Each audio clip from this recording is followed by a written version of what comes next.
Kaixo. Uhin geldiko horrekin bukatzeko soinuaren kasu berezia aztertuko dugu. Soinuaren kasu berezian, kontuan eduki behar dugu soinua uhin mekaniko bat dela, eta edozein lekutik heldu beharrean musika tresnatan joaten da ardatza berdinetik. Hortaz, sortzen zaigun interferentzia izango da uhin geldikor bat. Nik baldin badaukat gitarra bat adibidez, gitarraren sokatik joango da uhina eta bueltatuko da. Baldin badaukat tutu bat, uhina joango da tutu horren barrutik eta bueltatuko da tutu horren barrutik. Bi muturrak irekita edo mutur bat irekita eta bestea itxita. Hauek dira dauden musika tresna mota. Baina musika tresna horrek nolako izaera eduki behar du, nolako luzera eduki dezake musika tresna horrek, soka edo tutua, musika egin ahal izateko. Ezin da izan edozein tamainakoa, ezin da izan edozein luzerakoa. Zergatik? Soinu uhin geldikor bat sortzeko, jatorrizko uhinaren uhin luzera eta sortzen den jatorritik eta islatzen den puntura dagoen luzera hori izan behar du uhin luzeraren proportzio bat.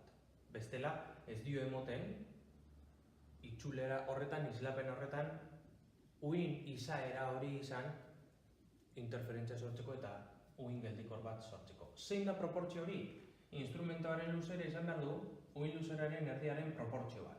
Uhin luzeraren erdiaren proportzio bat. Uhin luzeraren erdia baldin badaukat, edo laurdena egin dezaket uhina.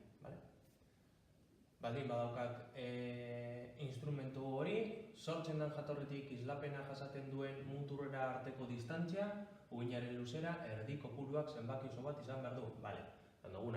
Uhinaren erdia gitxienez sortu behar zait, gero uhina berriro lortu ahal izateko. Orduan, ari finko edo mutur irekia duten tutuen musika tresnetan, hau jartzen badago,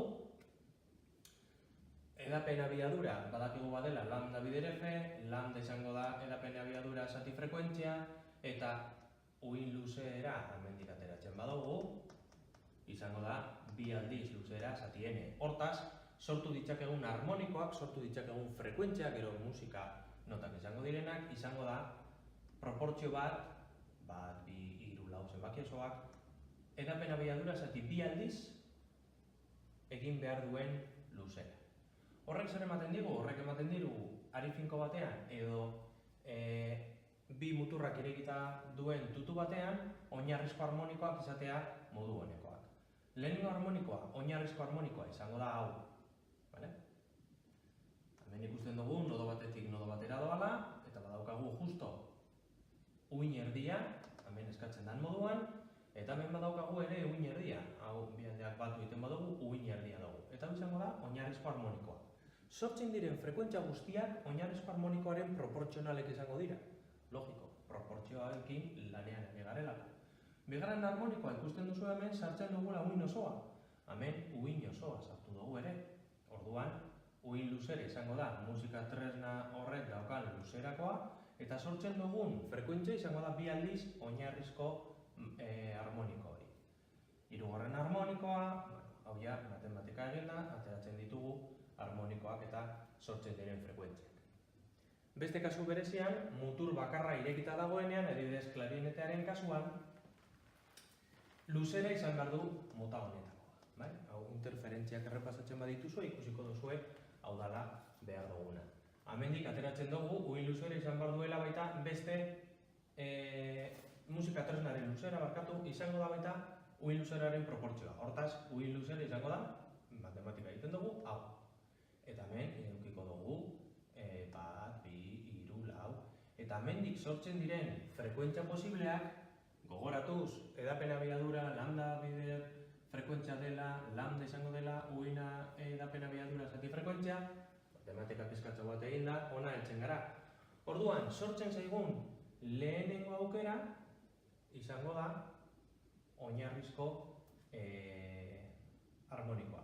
Oinarrizko harmoniko hau izango da abiadura zati lau. Hemen jartzen badu 0, abiadura zati lau ukiko du. Eta hemen 0 jarrita, lau aldiz luzera izango da. Ikusten duzu hemen uhinaren laurdena bakarrik daukagu. Behar dugu ona heldu, erdia, beste laurden bat, eta beste erdia uhin osoa egiteko.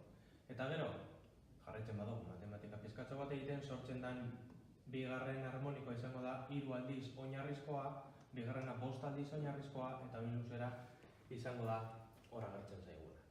Orduan, uhin geldikorren aplikazio oso berezi eta egunero erabiltzen duguna, musika. Espero dut ulertu izatea nola sortzen diren oinarrizko harmoniko horiek, bestela, berriro ikusi bideoa, irakurri liburua edo klasean galdetu. Aurrera!